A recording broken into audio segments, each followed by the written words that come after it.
Assalamualaikum warahmatullahi wabarakatuh.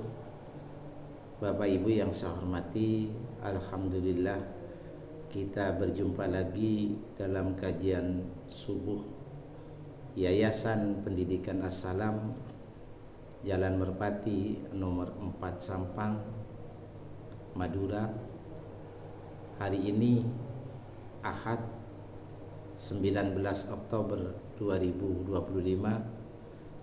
Tema pada pagi hari ini adalah meraih kehidupan yang tenang. Bapak Ibu yang saya hormati, kita menyadari betul bahwa ketika kita hidup di dunia ini, bahkan di akhirat juga, kepingin rasanya kita ini hidup bahagia. Di antaranya kita hidup tenang. Ketenangan ini adalah, saya yakin, harapan semua orang. Bagaimana kita ini bisa meraih ketenangan itu, dan kita berusaha untuk menghindar dari kegelisahan, kegundahan, ketidaknyamanan, atau hal-hal yang menyebabkan kita merasa sedih. Bapak Ibu yang saya hormati, lalu bagaimana kita itu ketika meraih ketenangan itu? Kita harus mencari benang merahnya, Bapak Ibu. Ketika kita melihat ada orang yang diberikan kelimpahan rezeki, hidupnya serba kecukupan, bahkan berlebih, rumahnya mewah,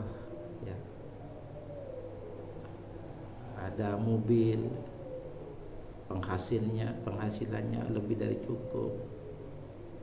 Tetapi ada juga sering kita jumpai orang seperti itu, ada juga yang tidak tenang hidupnya. Ada yang gelisah,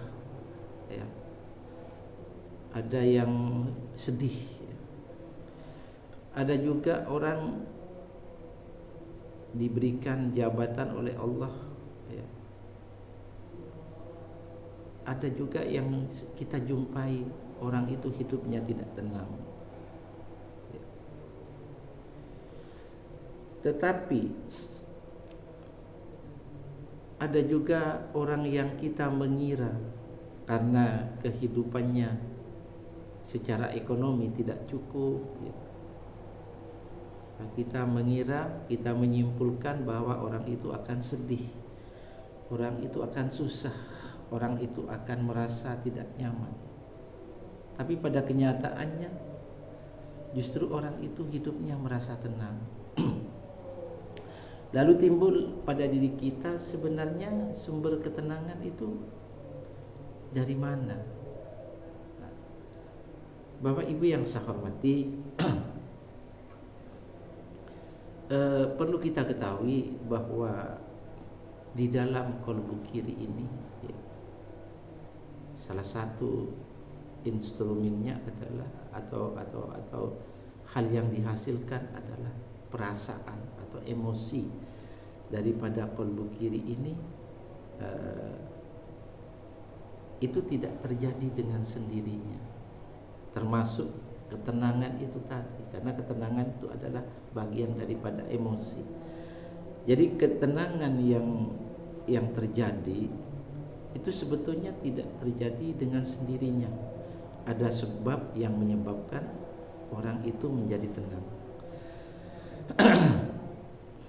Apa yang menyebabkan kita itu menjadi tenang? Itu disebabkan karena kolbu kiri kita atau jiwa kita itu mampu mengadakan komunikasi dengan Allah Subhanahu wa ta'ala dalam bentuk istiqomah di dalam sholat, istiqomah di dalam berzikir atau mengingat Allah, istiqomah di dalam memohon pertolongan Allah atau berdoa. istiqomah di dalam melaksanakan amal soleh. Nah, komunikasi yang dilakukan secara rutin oleh kolbu kiri kita, oleh jiwa kita, secara rutin atau istiqomah kepada Allah Subhanahu wa taala, maka perasaan yang diperoleh atau emosi yang didapat atau yang dirasakan adalah orang itu akan mengalami ketenangan. Lalu apa sebenarnya yang menyebabkan orang itu menjadi tenang? Orang itu menjadi tenang itu disebabkan karena ada kesungguhan, ketenangan, adanya kesungguhan untuk membela kebenaran agama Allah. Lalu karena ada kesungguhan untuk membela kebenaran Allah atau agama Allah, maka Allah di situ akan akibatnya Allah akan menurunkan ketenangan.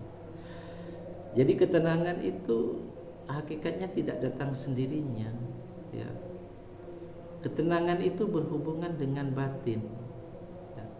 Ketenangan itu bersumber kepada juga pendengaran dan penglihatan batin. Bagaimana pendengaran dan penglihatan batin itu mampu menangkap ayat-ayat Allah atau merekam ayat-ayat Allah, kemudian menganalisa ayat-ayat Allah. Nah, disitulah terjadi komunikasi dengan Allah sehingga menyebabkan hidup kita menjadi tenang. Mari kita lihat di dalam surat Al-Fat, surat 48 ayat 18. A'udzubillahi minasyaitonirrajim. Bismillahirrahmanirrahim. Fa'alima ma fi qulubihim. Maka Allah mengetahui apa yang ada di dalam kalbu mereka. Ya.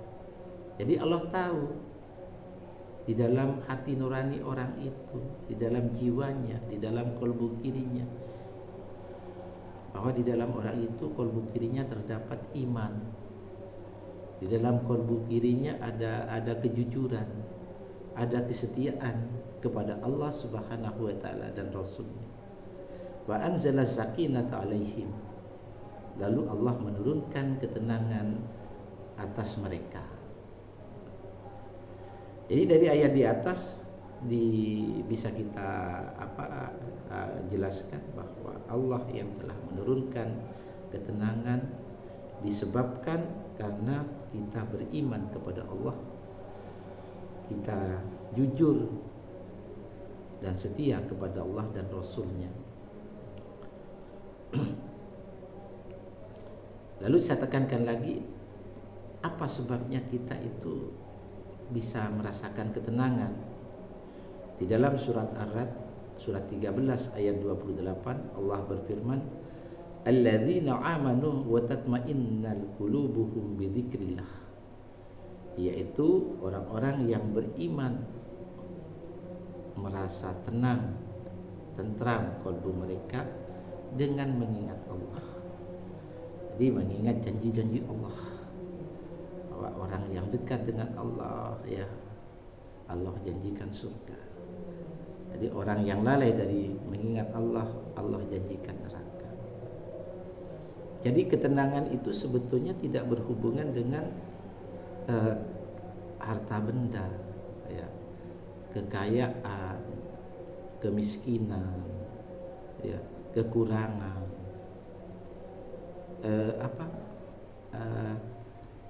menduduki jabatan, tidak, ya. Jadi tidak ada hubungannya, ya. Kalau ada orang diberikan harta berlebih, apakah mereka menjadi tenang? Bisa iya, bisa tidak. Nah, kalau orang itu diberikan jabatan, apakah bisa tenang? Bisa iya, bisa tidak. Kalau orang itu diberikan kemiskinan oleh Allah, bisa tenang, bisa tidak. Jadi sebetulnya kemiskinan, ya, kekurangan harta, ya, atau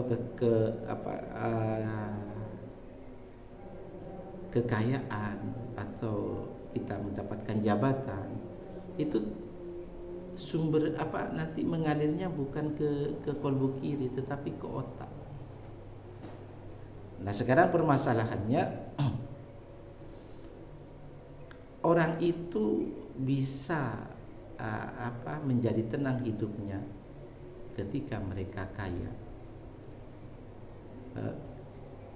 Kolbu kirinya itu mengalir ke otak karena ada zikir, sehingga otak itu dikendalikan oleh kolbu kirinya atau oleh jiwanya.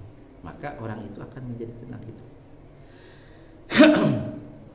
Kalau misalkan orang itu diberikan limpahan rezeki, lalu otak atau fikirnya itu berjalan dengan sendirinya, ya. Sementara otak atau fikir itu cenderung kepada dunia dan hawa nafsu, maka orang itu kehidupannya maka semakin susah. Demikian juga orang yang punya jabatan, ya. Orang yang punya jabatan, kalau itu jabatannya itu kan hubungannya dengan otak atau fikir. Nah, sementara fikir itu tidak punya konik untuk berkomunikasi dengan Allah.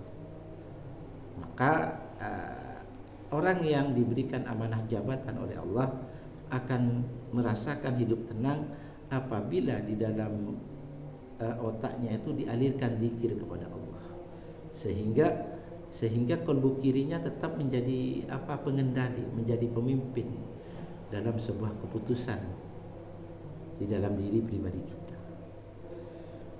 Demikian juga orang yang miskin, orang yang serba kekurangan.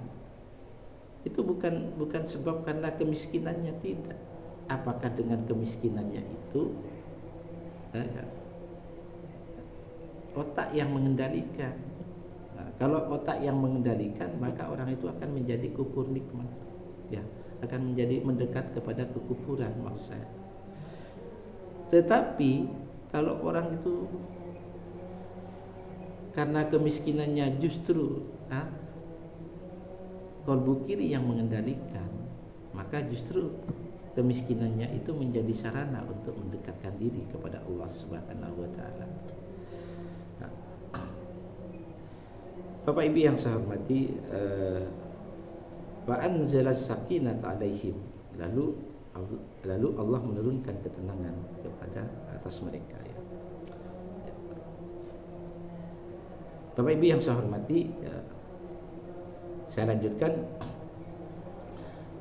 Ala bidzikrillahi tatmainnah, ya.